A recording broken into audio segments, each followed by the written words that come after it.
Edu পরিবারের পক্ষ থেকে তোমাদের সবাইকে স্বাগত। যে জীবের পরিবেশে প্রথমে আসো বাস্তুতন্ত্র, যে পৃথিবীর সব জীব জ্বর এবং ভৌত অবস্থা, পৃথিবীর সকল তুমি যত যা কিছু দেখতেছো সকল কিছুই কিন্তু কি জীব জ্বর এবং তোমার ভৌত অবস্থায় থাকে। সবকিছু মিলে আমাদের কি পরিবেশ, তার মানে এগুলো সবকিছু মিলে আমাদের পরিবেশ আছে, জীবও আছে, জড়ও আছে, আবার হচ্ছে ভৌতও আছে।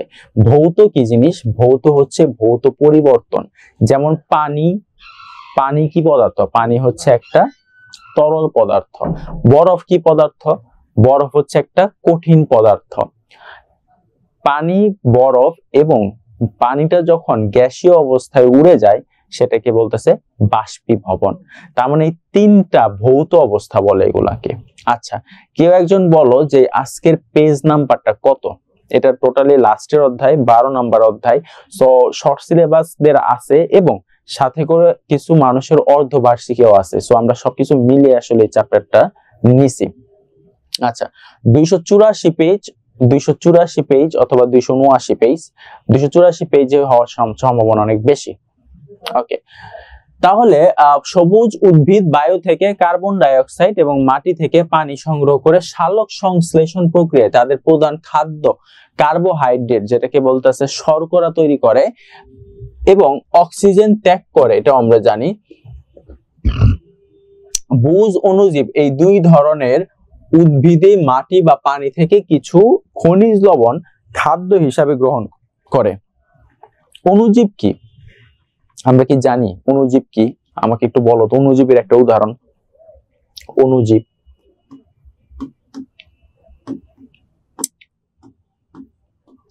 অণুজীবের একটা উদাহরণ বলি আমরা।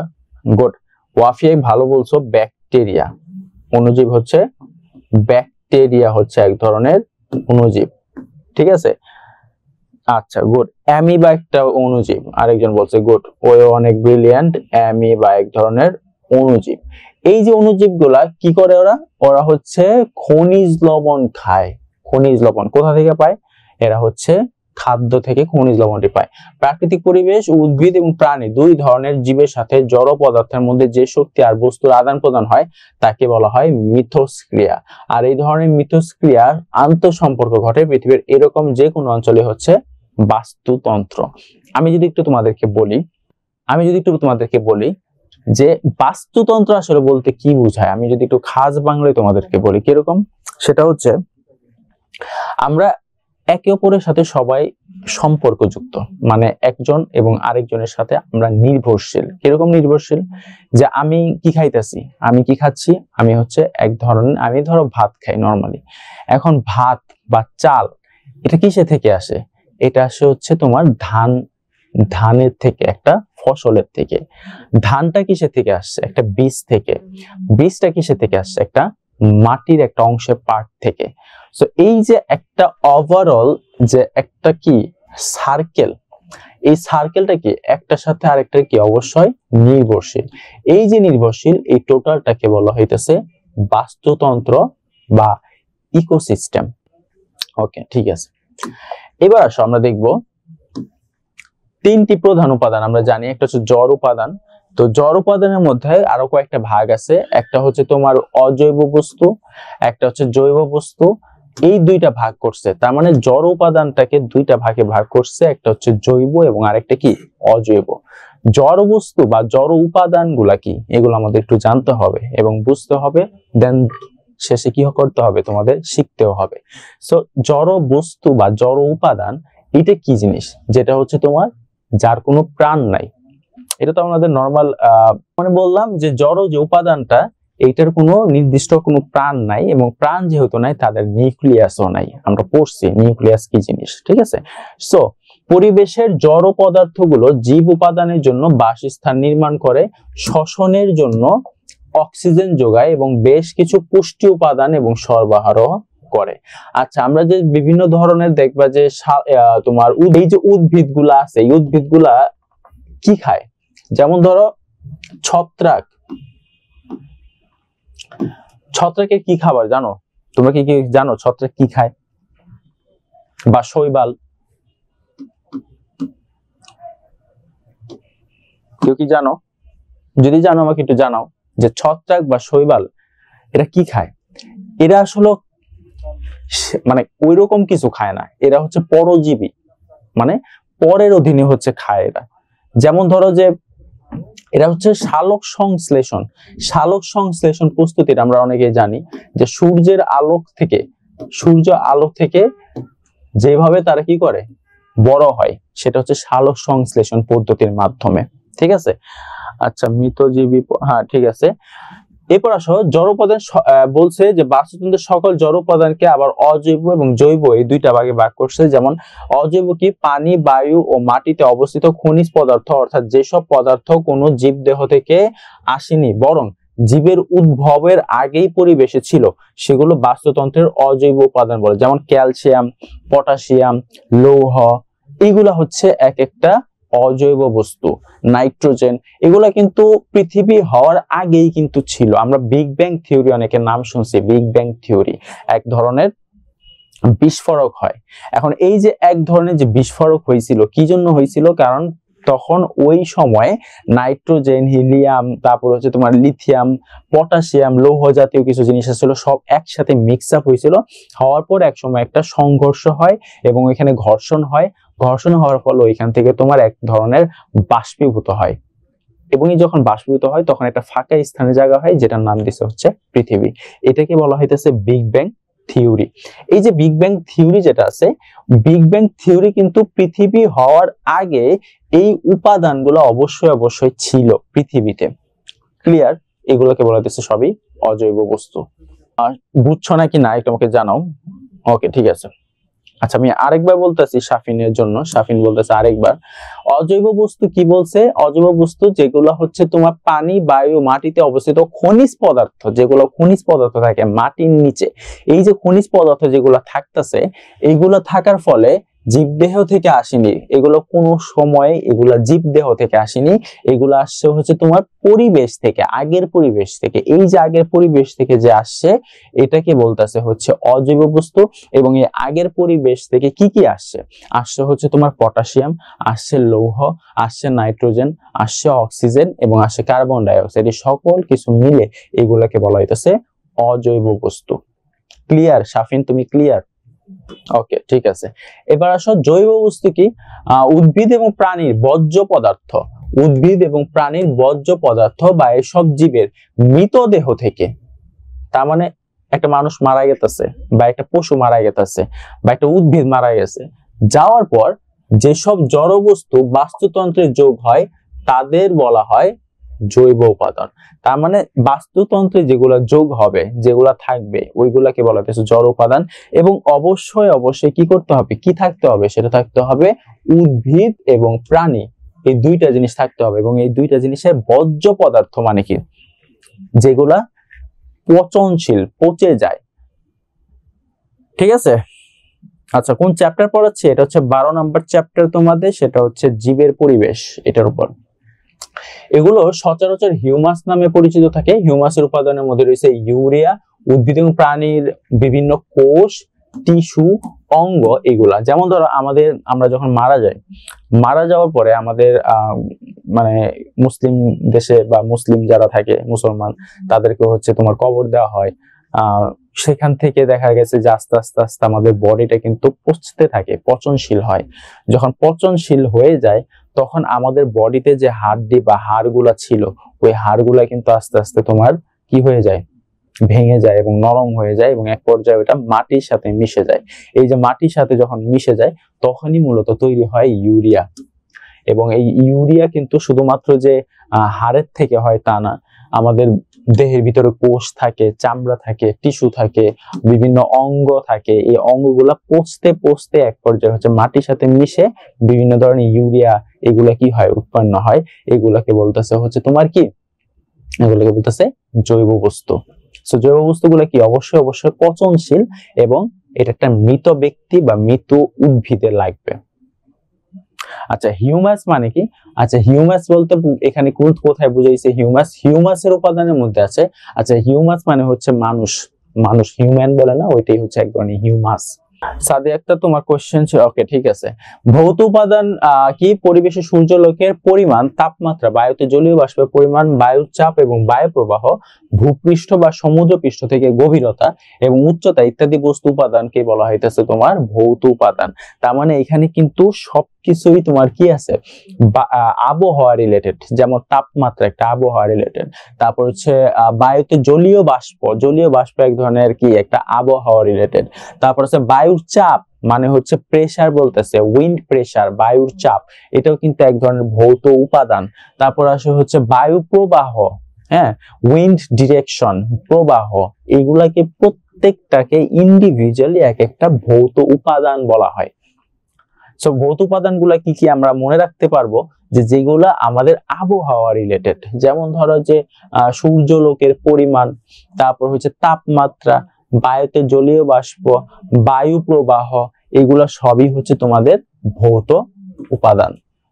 বুঝতে পারছো? আমাকে একটু জানাও তো তোমরা বুঝতে পারছো নাকি? ঠিক আছে, এবার আসো জীবজ উপাদান। জীবজ উপাদান কি বলছে? পরিবেশের বাস্তুতন্ত্রের সক্রিয় উপাদান, এরাই তাদের মাধ্যমে পরিবেশে বিভিন্ন পরিবর্তন আনে। পরিবেশের ওই জীবজ উপাদানগুলো প্রধানত আবার তিন প্রকার। এটা হচ্ছে ইম্পর্টেন্ট, একটা হচ্ছে উৎপাদক, একটা হচ্ছে, এবার আমরা কিন্তু মেইন পারপাসে চলে আসতেছি। মেইন পারপাস, একটা হচ্ছে উৎপাদক, একটা হচ্ছে খাদক, আর একটা হচ্ছে বিয়োজক। আচ্ছা, যদি সোজা বাংলায় বলি তিনটার মধ্যে পার্থক্য কি যদি বলা হয়, আমি একটু তোমাদেরকে বোর্ডে একটু দেখাই। কি কি বললাম আমরা? উৎপাদক, খাদক এবং বিয়োজক। তো উৎপাদক, খাদক এবং বিয়োজক, এই তিনটা আমরা যদি পার্থক্য আমরা জানতে চাই, উৎপাদক মানে হচ্ছে নিজে খাবার তৈরি করে, এখন নিজে খাবার সেটা তৈরি করতেও পারে, আবার সেটা সূর্যালোকের মাধ্যমেও খাবারটা তৈরি করতে পারে, এটাকে বলা হইতেছে উৎপাদক। হ্যাঁ, বুঝাচ্ছে। বিয়োজকে আমি এখনো যাইনি, উৎপাদকটাকে শুরু করছি। তাহলে আমরা কি বললাম? উৎপাদক কি? শুরু। যদি বলি শুরু, কেমন শুরু? সরি, শুরু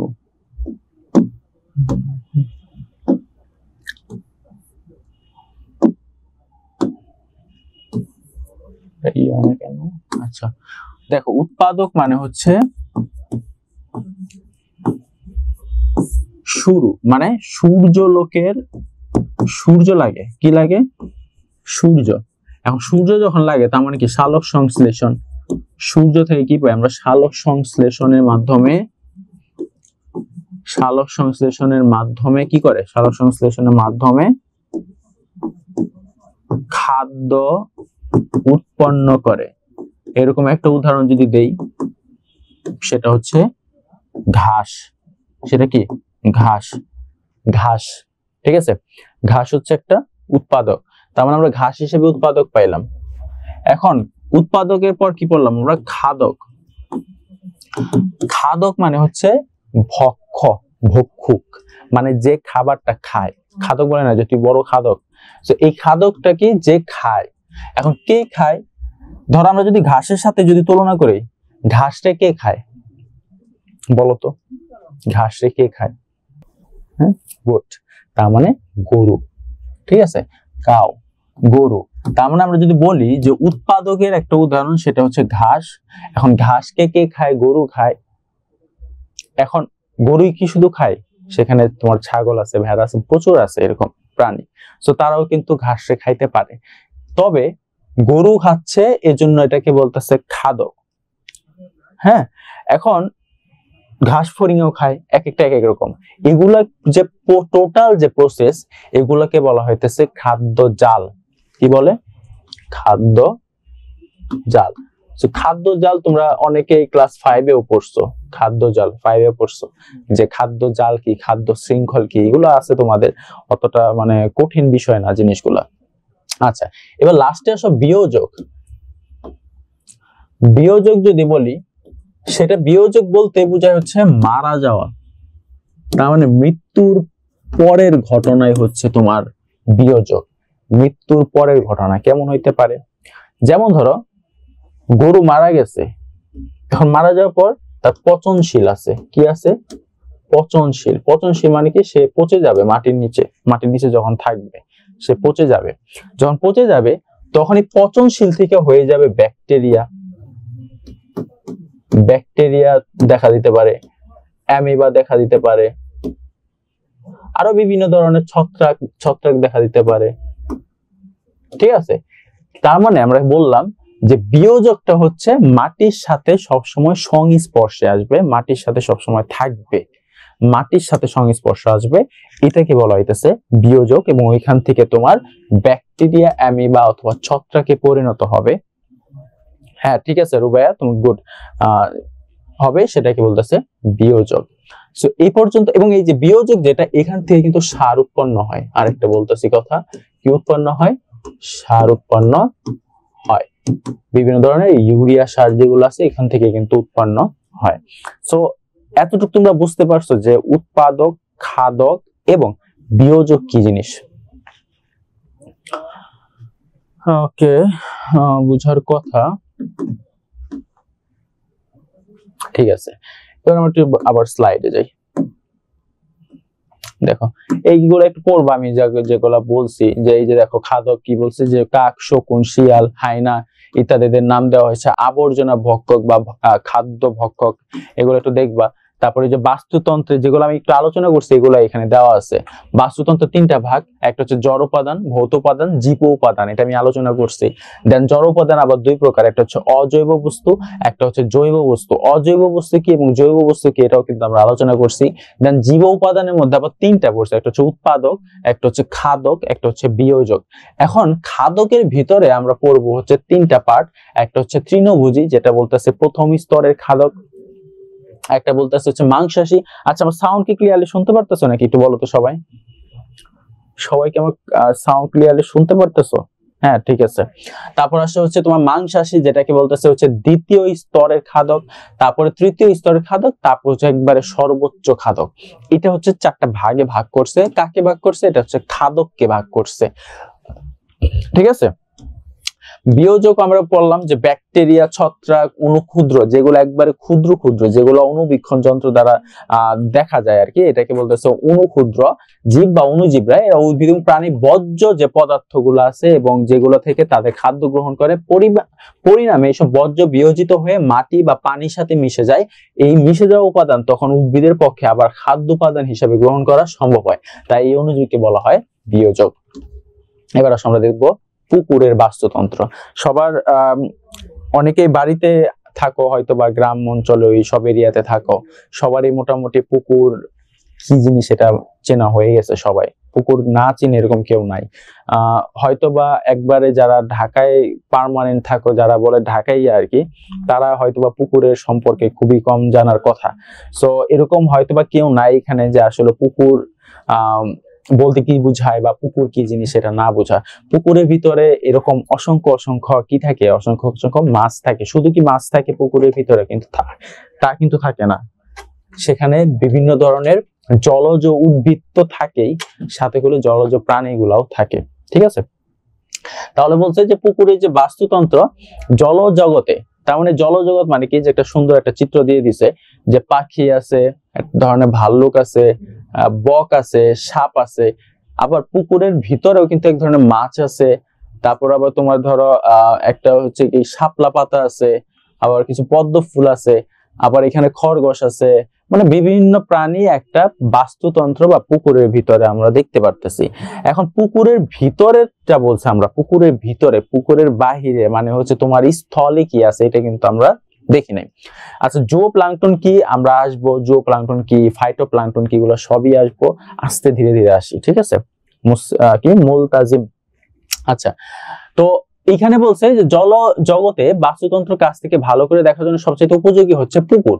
পুকুরে বসবাসরত জীব ও জড় পদার্থের নিবিড় সম্পর্ক ভালোভাবে বোঝা যায়। তার পুকুরের ভিতরে জীবও আছে এবং জড়ও আছে, দুইটাই আছে। জড় উপাদানগুলো হলো বিভিন্ন প্রকার জৈব এবং অজৈব যেমন পদার্থ, পানি, সূর্যালোক, carbon die oxide, oxygen, calcium, phosphorus ইত্যাদি। সজীব উপাদানগুলোর মধ্যে আছে উৎপাদক, প্রথম স্তরের খাদক, দ্বিতীয় স্তরের খাদক, তৃতীয় স্তরের খাদক এবং বিভিন্ন রকমের বিয়োজকও থাকতে পারে। ঠিক আছে। তারপর দেখো উৎপাদক কি বলছে, যে উৎপাদক হচ্ছে আমি যেটা আবার আলোচনা করছি সালোক সংশ্লেষণকারী বিভিন্ন প্রকার শৈবাল ও অগভীর পানির উদ্ভিদ। তার মানে উৎপাদক গুলো থাকবে হচ্ছে বিভিন্ন প্রকার শৈবাল, একটা উদাহরণ, এটা কি এক ধরনের উদাহরণ, শৈবাল থাকতে হবে, এটা হচ্ছে এক ধরনের উৎপাদক।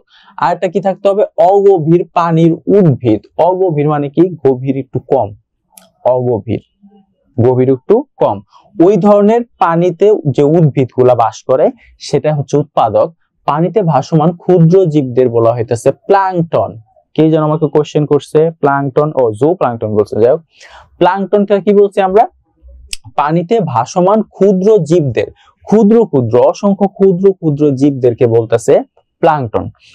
ফাইটোপ্লাঙ্কটন বলছে উদ্ভিদ প্লাঙ্কটন। ফাইটোপ্লাঙ্কটন এক ধরনের উদ্ভিদ, ফাইটো মানে হচ্ছে উদ্ভিদ, আর প্লাঙ্কটন তো আমরা বুঝছি যে প্লাঙ্কটন মানে ভাসমান ক্ষুদ্র ক্ষুদ্র যে জীবগুলো আছে ওইগুলা, ঠিক আছে। সবুজ জলজ শৈবাল এবং অন্যান্য জলজ উদ্ভিদ সালোক সংশ্লেষণ প্রক্রিয়া কি করে, খাদ্য তৈরি করে, তাই এদের উৎপাদক বলে। এখন তুমি একটা কোয়েশ্চেন করছো জো প্লাঙ্কটন, দেখো জো প্লাঙ্কটন কিন্তু নিচে দেওয়া আছে, নিচে আমরা কিন্তু যাই। এবার আসো প্রথম স্তরের খাদক, পুকুরের ভাসমান বহু ক্ষুদ্র পোকা আছে, ভাসমান অবস্থায় থাকে, বিভিন্ন ধরনের পোকা, মশার শুককীট আছে, অতি ক্ষুদ্র প্রাণী আছে। জুও প্লাঙ্কটন ছাড়াও সুই, কাতলা মাছও প্রথম স্তরের খাদক। তার মানে প্রথম স্তরের খাদক গুলা কি কি আমরা একটু দেখি, যদি আমরা প্রথমেই দেখবো সেটা হচ্ছে পোকা, মশার শুককীট, শুককীট মানে হচ্ছে মশার একদম ছোট ছোট ছোট ছোট মানে একবারে ছোট প্রকৃতির মশা আর কি। তারপরে অতি ক্ষুদ্র প্রাণী আছে, জুও প্লাঙ্কটন মানে ক্ষুদ্র ক্ষুদ্র একটু মানে ছোট ছোট ছোট ছোট মশার মতো করে আরেকটা জাত, এটাকে বলতেছে জুও প্লাঙ্কটন অথবা উদ্ভিদ বলতে পারো। কাতলা মাছও প্রথম স্তরের খাদক। তার মানে প্রথম স্তর খাদক হলে কি বুঝতে পারছি কি কি একটু জানাও তো, প্রথম স্তর খাদ্যগুলোকে আমরা বুঝতে পারছি। জো প্লাঙ্কটন ক্ষুদ্র প্রাণীদের জো প্লাঙ্কটন বলে, তার মানে ক্ষুদ্র ক্ষুদ্র প্রাণীদেরকে বলা হইতেছে জো প্লাঙ্কটন। তার মানে ক্ষুদ্র যারা প্রাণীগুলো আছে এগুলাকে বলা হইতেছে জো প্লাঙ্কটন। আচ্ছা, এই খাদ্যগুলো নিজেরা খাদ্য তৈরি প্রস্তুত করতে পারে না, তাই সরাসরি উৎপাদককে ভক্ষণ করে বেঁচে থাকে। তার মানে সরাসরি উৎপাদক যারা আছে যেমন প্লাঙ্কটন, উদ্ভিদ প্লাঙ্কটন, এগুলাকে খেয়ে খেয়ে এরা বড় হয়, এবং এই যে বড় হয় এটা হচ্ছে প্রথম স্তরের খাদক। তার মানে প্রথম স্তর খাদক কাকে খাচ্ছে, উৎপাদককে খাচ্ছে। তাহলে আমরা যদি একটু ডায়াগ্রাম আঁকি, প্রথম স্তরের খাদককে কে খাচ্ছে, প্রথম স্তর এর খাদককে প্রথম স্তর এর খাদকরা খাচ্ছে। যেমন যেমন কি ছিল বলতে পারবা, যেমন হচ্ছে তোমার মশা, মশা, কাতলা মাছ, এগুলা ঠিক আছে, মশা এবং কাতলা মাছ এই দুইটাতেই, মশা এবং কাতলা মাছ।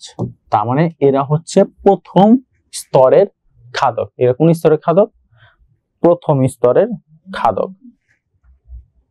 ও সরি, খিও দিয়ে দিছি না, আচ্ছা একটু বানানটা ভুল হয়েছে, সেটাই হয় না কেন, ইংরেজি করি।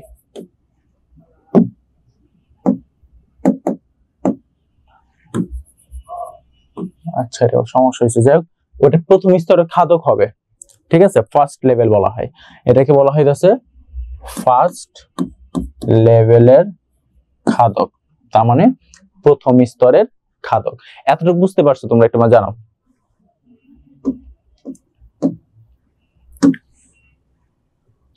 আচ্ছা স্যার, রুই মাছ কিভাবে ফার্স্ট, রুই মাছ না কাতলা মাছ, কাতলা মাছ তোমাদের বইয়ে হয়তো বা কাতলা মাছও দেওয়া আছে, ঠিক আছে, মানে কাতলা ছোট ছোট কাতলা, অত বড় না।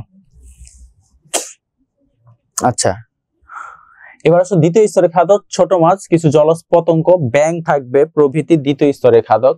এরা নিজের খাদ্য প্রস্তুত করতে পারে না, তাই উৎপাদকের খাদ্য, উৎপাদকও খাদ্য হিসেবে সরাসরি গ্রহণ করতে পারে না। এরা প্রথম স্তরের খাদ্যকে খাদ্য হিসেবে গ্রহণ করে। এরা যারা প্রথম স্তরের যে খাদ্যকরা আছে ওদেরকে খায়। তার মানে আমরা দেখো একটু সার্কেল দেখি।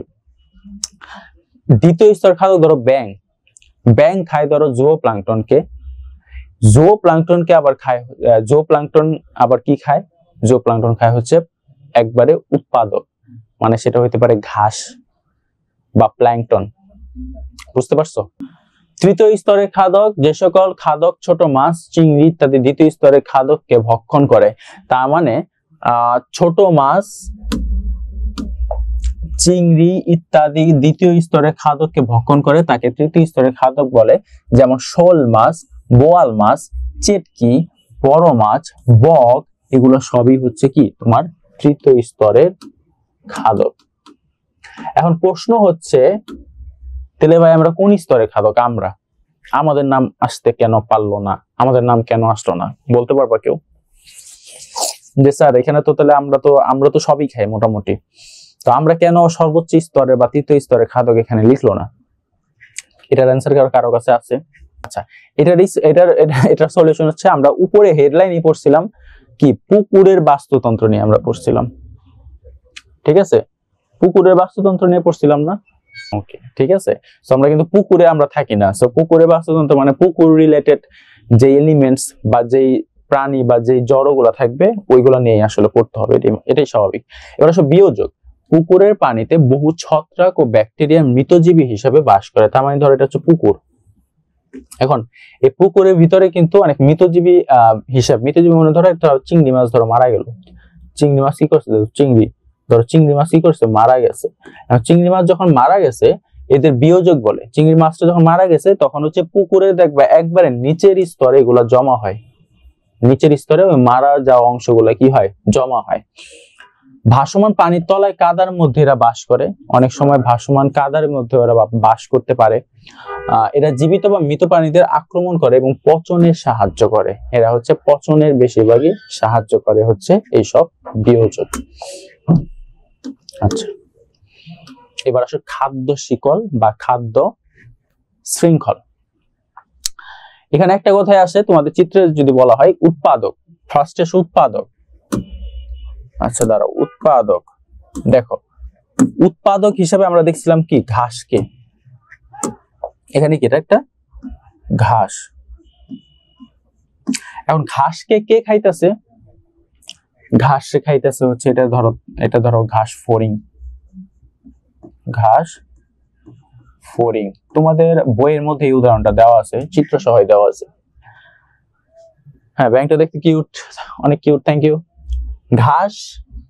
ঘাসকে কি খাচ্ছে? ঘাস ফড়িং। এখন এই যে কিউট যে ব্যাং, এই কিউট ব্যাংটা আবার কি করলো? কিউট ব্যাং খেয়ে ফেললো একটা কিউট ঘাস ফড়িংকে। শুধু কি ব্যাংটাই কিউট, ঘাস ফড়িংটাও কিন্তু কিউট।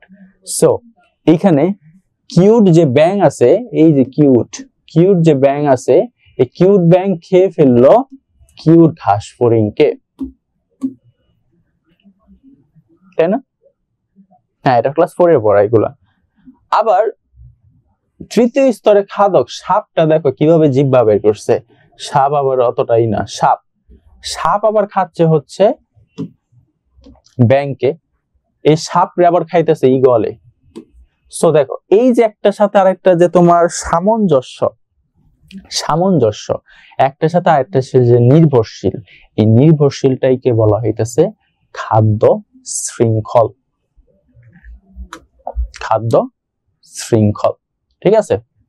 এখন আমার কথা হচ্ছে যে ধরো সাপের পরিমাণ কমে গেল, এখন সাপটা যে খাবে, কে খায়? ঈগল। এখন ঈগল কি সাপ আদৌ খাইতে পারবে তখন? বা খাইতে পারলেও দেখবা যে সাপ কমে যাওয়ার কারণে ঈগলের খাওয়াতে সমস্যা হচ্ছে না? তাই তো? তো এই চিত্রটা কি বুঝতে পারছো তোমরা যে কিভাবে উৎপাদক, তারপর হচ্ছে ঘাস ফড়িং, তারপর হচ্ছে ব্যাং, কিউট ব্যাং, তোমাদের কিউট সাপ, ঈগল। এই জিনিসগুলো কি তোমরা বুঝতে পারছো যে কিভাবে একজনের সাথে আরেকজন নির্ভরশীল, খাবারের তালিকার দিক থেকে আর কি, মানে সবাই খালি খাই খাই একটা অবস্থা, বুঝছো? মানে ও ক্ষেত্রে এটা খাইতেছে। সাপের বিষ ঈগলের শরীরে কাজ করে না, এটা আমি জানি না ভাই, আমি কোনো ওই যে সাপ পালক না যে আমি জানো। আচ্ছা, এবার দেখো শিকারজীবী খাদ্য শৃঙ্খল কি?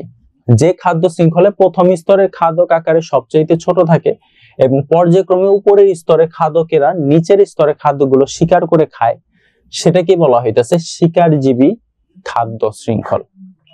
বুঝা গেছে? তার মানে পর্যায়ক্রমে খাইতে হবে। এখানে যেরকম চিত্রটার মাধ্যমে দেখছি যে ঈগল কখনো কিন্তু ঘাস ফড়িংরে অ্যাটাচ করে না বা অ্যাটাক করে না। ঈগল কখনো কিন্তু ব্যাং রে টোটালাইসে অ্যাটাক করবে না। সে আগে কি করবে? সে আগে সাপ যদি থাকে আশেপাশে, ছোট ছোট সাপ বা অত বড় না, তাকে আগে অ্যাটাক করবে। সাপ আবার কি করতেছে? ব্যাং রে অ্যাটাক করতেছে। ব্যাং আবার কি করতেছে? ঘাস ফড়িং রে অ্যাটাক করতেছে। এই যে একটার সাথে আরেকটার সাথে যে নির্ভরশীল, হ্যাঁ ফানি আছে, থ্যাংক ইউ। এই যে আমি একটার সাথে আরেকটার সাথে যে নির্ভরশীল, এটাই হচ্ছে এক ধরনের তোমার খাদ্য শৃঙ্খল। এবং এই যে পর্যায়ক্রমের যে তোমার ধারা চলতেছে, এই পর্যায়ক্রমিক ধারাকে বলা হইতেছে শিকারজীবী খাদ্য শৃঙ্খল। পরজীবী যে খাদ্য শৃঙ্খল, পরজীবী উদ্ভিদ ও প্রাণী অধিকাংশ ক্ষেত্রে নিজেদের চেয়ে বড় আকারের পোষকদের থেকে খাদ্য গ্রহণ করে। কোনো কোনো ক্ষেত্রে একটি পরজীবীর উপর আরেক ধরনের ক্ষুদ্রতর পরজীবী তার খাদ্যের জন্য নির্ভরশীল হয়। এই ক্ষেত্রে খাদ্য শৃঙ্খলের প্রথম ধাপে সবসময় সবুজ উদ্ভিদ নাও থাকতে পারে, সেক্ষেত্রে শিকলটি অসম্পূর্ণ থাকে। যেমন দেখো মানুষ, মশা এবং ডেঙ্গু ভাইরাস। তার মানে এটা আমি বলতেছি এরকম যে মশা যে আছে, মশা কামড় দিছে, ধরো কামড় দেওয়ার পরে কিন্তু এখান থেকে ডেঙ্গু ভাইরাস হইতেছে, ভাইরাস এক ধরনের। সেই ভাইরাসটা কিন্তু এক ধরনের পরজীবী হিসেবে কাজ করতেছে। ডেঙ্গুরে আবার কিন্তু কেউ মানে মশাকে কিন্তু অন্য কেউ খাইতেছে, ঠিক আছে, কিন্তু মশা এখান থেকে একটা রোগ সৃষ্টি করতেছে, এটাকে বলতেছে ডেঙ্গু ভাইরাস। তো এটাকে বলতেছে পরজীবী খাদ্য শৃঙ্খল।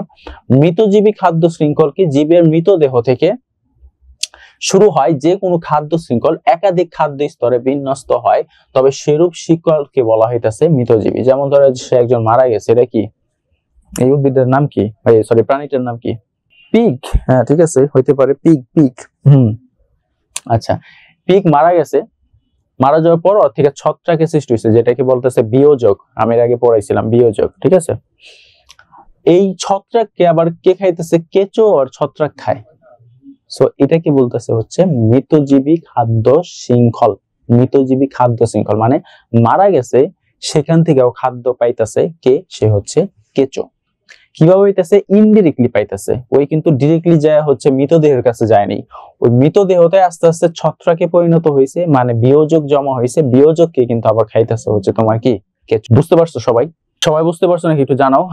ক্লাসের সময় আর মোটামুটি আর 20 মিনিটের মতো আছে, সো ক্লাসটা শেষ করে দিব ইনশাআল্লাহ। আর বেশি টপিক নাই।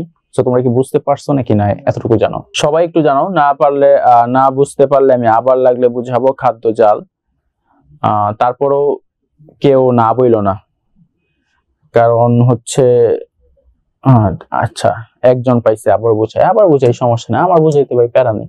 দেখো এইখানে বলছে মৃতদেহ যে খাদ্য শৃঙ্খল মারা গেছে, ছত্রাকে পরিণত হয়েছে। কিভাবে হয় সেটাও আমরা জানি।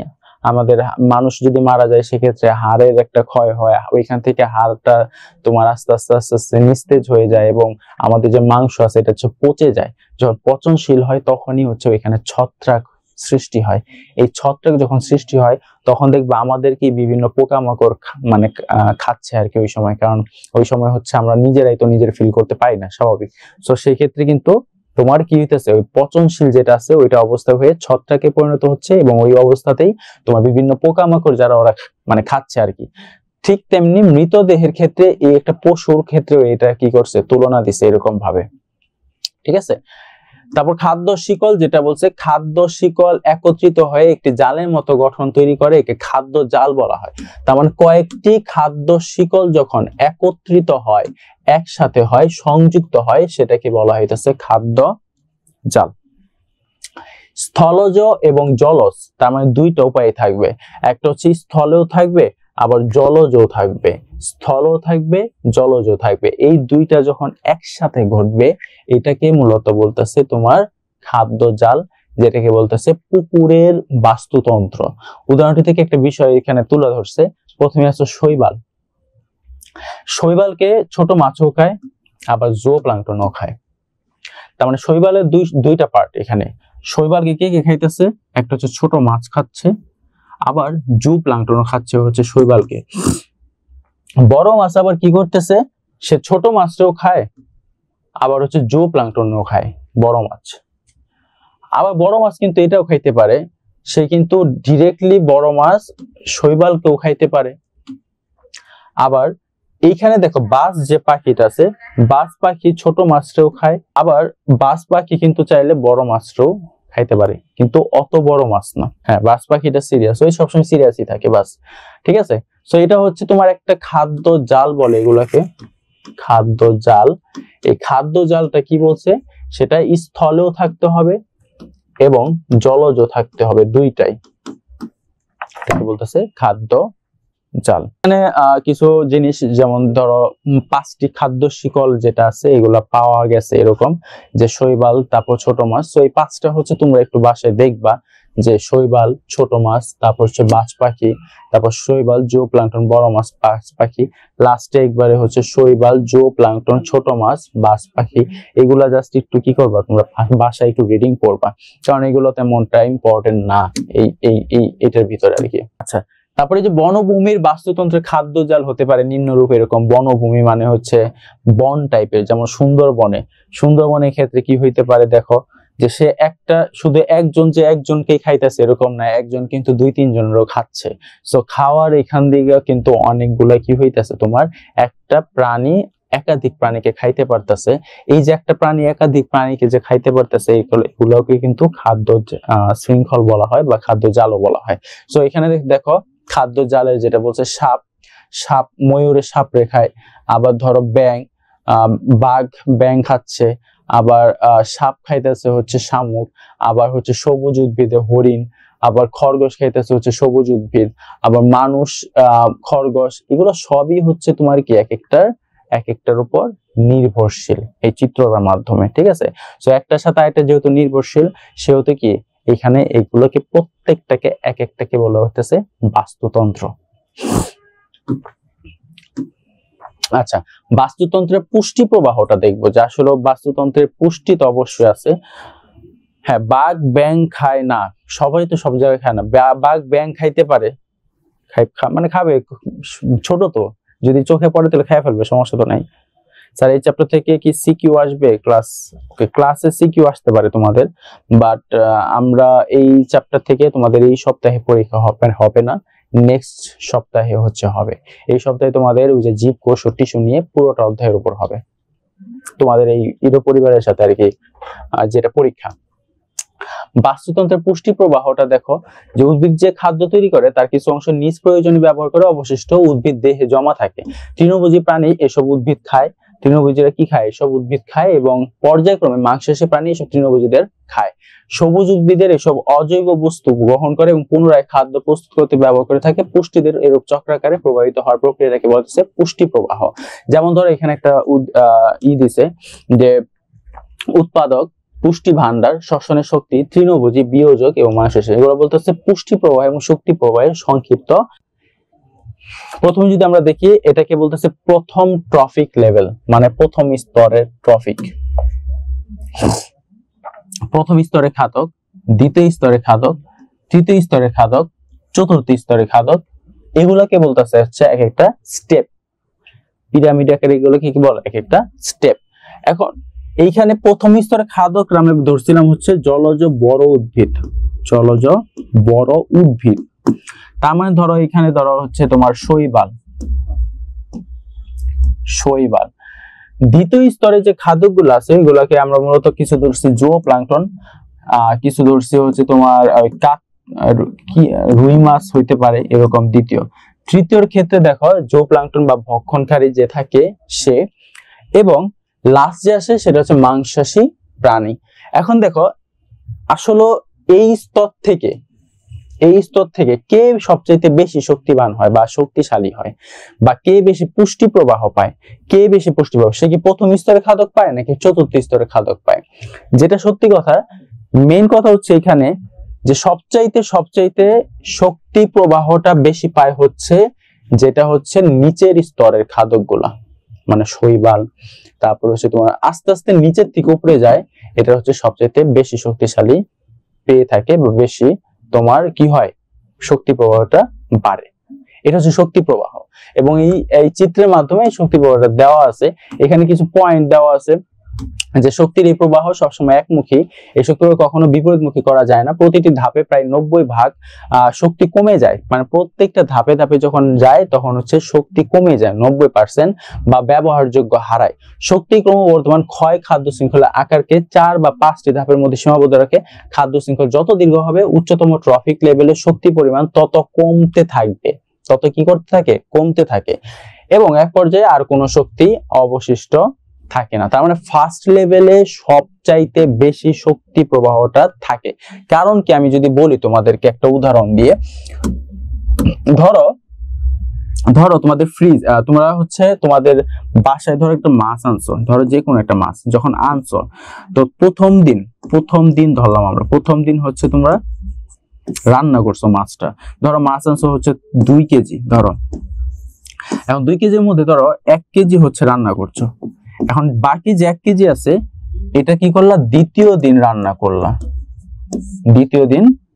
করলা ধরো 1/2 কেজি, আবার তৃতীয় দিনও রান্না করলা ধরো 1/2 কেজি। এখন যাদের ফ্রিজ আছে, নরমালি ফ্রিজ, তারা কিন্তু দ্বিতীয় এবং তৃতীয় দিনে ফ্রিজে রেখে সংরক্ষণ করলা, ফ্রিজে রেখে কি করতেছ, ফ্রিজে রেখে সংরক্ষণ। অথবা যাদের ফ্রিজ নাই তারা কি করলা, তারা হচ্ছে নরমালি সিদ্ধ করে ভেজে রাখলা, নরমালি ধরো সিদ্ধ তেল দিয়ে ভেজে রাখলা। এখন আমার প্রশ্ন হচ্ছে, তোমার কোন দিন এই মাছটা খাইতে বেশি টেস্ট লাগবে একটু জানো? কোন দিন, ফার্স্ট দিন, সেকেন্ড দিন, নাকি থার্ড দিন? কোন দিন এই মাছটা খাইতে বেশি ভালো লাগবে? ফার্স্ট, ওয়াফি সেকেন্ড ডে, নো, ফার্স্ট দিন অবশ্যই। কেন?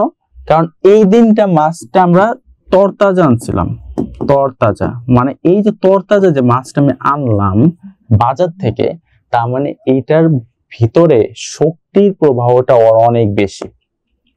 যেহেতু শক্তির প্রবাহটা অনেক বেশি, এই জন্য আমার খায়া মজা পাইছি প্রথম দিনে। দ্বিতীয় দিনে এর শক্তির পরিমাণ যদি থাকে, মানে প্রথম দিনে যদি শক্তির পরিমাণ থাকে 100%, দ্বিতীয় দিনে এর শক্তি পরিমাণ কইমা যায় থাকে হচ্ছে মাত্র 60%। ঠিক তেমনি তৃতীয় দিনে হয়ে যায় হচ্ছে মাত্র 20%। তার মানে আমার কি, পার্সেন্ট গুলা ডিক্রিজ হইতেছে, মানে কমতেছে। যখন পার্সেন্টেজ কমতেছে, দিন যত যাচ্ছে শক্তি প্রবাহের মান তত কমতেছে। তোমরা কি ক্লিয়ার? আমার শক্তির প্রবাহের জিনিসটা মাছের মাধ্যমে দেখাইলাম, ঠিক তেমনি খাবারের বা খাদ্য স্তরটাও এভাবেই প্রকাশ করা হয়। আজকে মূলত এইগুলা নিয়ে আমি আজকে আলোচনা করছি, খাদ্য শৃঙ্খল। তোমরা একটু রিডিং করবা, শক্তি পিরামিডের ধারণা একটু রিডিং করবা। এবার আসো জ্ঞানমূলক কিছু আমি দিয়ে দিছি, সেটা কি, সেটা হচ্ছে বাস্তুতন্ত্র কি, বাস্তুতন্ত্রের প্রধান 2টা উপাদান, একটা হচ্ছে জৈব, একটা হচ্ছে অজৈব, তার একটা উদাহরণ দাও। খাদ্য শৃঙ্খল কি, যেখানে এক জীব অন্য জীবকে খাদ্য হিসেবে গ্রহণ করে, সেটা হচ্ছে খাদ্য শৃঙ্খল। খাদ্য শৃঙ্খলের প্রথম স্তরে কে থাকে? খাদ্য শৃঙ্খলের প্রথম স্তরে থাকে উৎপাদক, যেমন সবুজ উদ্ভিদ। তারপর খাদ্য জালের গুরুত্বটা কি? সুষম বন্টন এবং বাস্তুতন্ত্রের ভারসাম্য রক্ষা করেই হচ্ছে খাদ্য জাল। খাদ্য জলের জলে যদি একটি স্তরের প্রাণী নিশ্চিত হয়ে যায় তাহলে কি প্রভাব পড়তে পারে? খাদ্য জলে একটি স্তরের প্রাণী নিশ্চিহ্ন মানে কি, নিস্তেজ হয়ে যাওয়া, মানে মিসিং হয়ে যাওয়া যদি হয়, সেক্ষেত্রে ভোক্তারা খাদ্যের ঘাটতি পড়বে এবং যাদের তারা খেত তাদের সংখ্যাটা কি অস্বাভাবিক হবে, মানে বেড়ে যাবে, এবং ফলে বাস্তুতন্ত্রের ভারসাম্য নষ্ট হয়ে যাবে। বাস্তুতন্ত্রের পুষ্টি প্রবাহ কি, এটা আমরা পড়ছি। একমুখী না চক্রাকার? এটা অবশ্যই একমুখী, যেটা একটু আগে আলোচনা করলাম। বাস্তুতন্ত্রের শক্তি প্রবাহ কি, এটা আবার দিছে। শক্তি প্রবাহ একমুখী কেন? কারণ ট্রপিক স্তর, যেটাকে বলতেছে পিরামিড, থেকে আরেক স্তরে যায়, তখন তার একটি বড় অংশ 90% পরিবেশের তাপ হিসেবে নষ্ট হয়, তাই শক্তি পূর্ববর্তী স্তরে ফিরে যায় না, একমুখী থাকে।